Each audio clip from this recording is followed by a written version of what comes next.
അദ്ദേഹം അഡ്വൈസറാണ് ചുമതല. അദ്ദേഹം ചൈനയിൽ പോയി ഷീ ജിൻപിങ്ങുമായിട്ട് കൂടിക്കാഴ്ചയൊക്കെ നടത്തി. എന്നിട്ട് ഷീ ജിൻപിങ്ങിൻ്റെ അടുത്ത് പറഞ്ഞു, നമ്മുടെ വടക്കിഴക്കൻ സംസ്ഥാനങ്ങളുണ്ട്, 7 സിസ്റ്റേഴ്സ് എന്നറിയപ്പെടുന്ന സംസ്ഥാനങ്ങൾ, ഈ സംസ്ഥാനങ്ങളുടെ ഭാഗത്ത് വലിയ നിക്ഷേപം നടത്താൻ ഞങ്ങൾ സ്ഥലം വിട്ടു നൽകാം.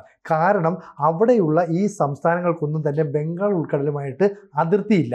അവിടെ അതിർത്തിയുള്ളത് ബംഗ്ലാദേശിനാണ്. അതുകൊണ്ട് തന്നെ ഞങ്ങളാണ് അതിൻ്റെ ഈ ബംഗാൾ ഉൾക്കടലിൻ്റെ ഒരു ഗാർഡിയൻ, ഒരു സംരക്ഷകൻ എന്ന നിലപാട് അവിടെ സ്വീകരിച്ചു. മാത്രവുമല്ല, ഈ ചൈന ഇവിടെ ഇൻവെസ്റ്റ് ചെയ്യാനായിട്ട് നിർബന്ധിച്ചിട്ട് പറയുന്നു, ഇവിടെ നിങ്ങൾക്ക് ഓരോ പ്രോഡക്ട്സ് ഉൽപ്പാദിപ്പിക്കാം. അപ്പോൾ ഈ റെഡിമെയ്ഡ് ഡ്രസ്സ് ആയിക്കോട്ടെ, ഇലക്ട്രോണിക്സ് ഗുഡ്സ് ആയിക്കോട്ടെ, ഇതെല്ലാം ഉൽപ്പാദിപ്പിച്ചിട്ട് നിങ്ങൾക്ക് മറ്റ് രാജ്യങ്ങൾ കൊണ്ട് വിൽക്കാം. മാത്രമല്ല, ബംഗ്ലാദേശിൽ സ്വാഭാവികമായിട്ടും കൂലി കുറച്ച് കൊടുത്താൽ മതി, അപ്പം നിങ്ങൾക്ക് ലാഭം ഉണ്ടാക്കാം.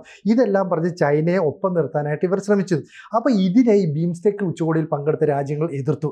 ശ്രീലങ്കയ്ക്ക് ഇതിനോട് താല്പര്യമുണ്ടായിരുന്നില്ല, അതുപോലെ തന്നെ ഭൂട്ടാൻ താല്പര്യമുണ്ടായില്ല, നേപ്പാളിനുണ്ടായില്ല, തായ്ലൻഡിന്, മ്യാൻമാർ, ഇവരെല്ലാം തന്നെ ബംഗ്ലാദേശിനെ ഒറ്റപ്പെടുത്തി. ഇവരാണ് ഇതൊക്കെ പറയാനായിട്ട്? അതായത് ഒരു സമുദ്രം എന്ന് പറയുന്നത് ഏതെങ്കിലും രാജ്യത്തിൻ്റെ സ്വന്തമാണോ? കൂടുതൽ വാർത്തകളും വിശേഷങ്ങളും നിങ്ങളിലേക്ക് എത്താൻ ABC മലയാളം സബ്സ്ക്രൈബ് ചെയ്യുക, ബെൽ ബട്ടണും അമർത്തുക.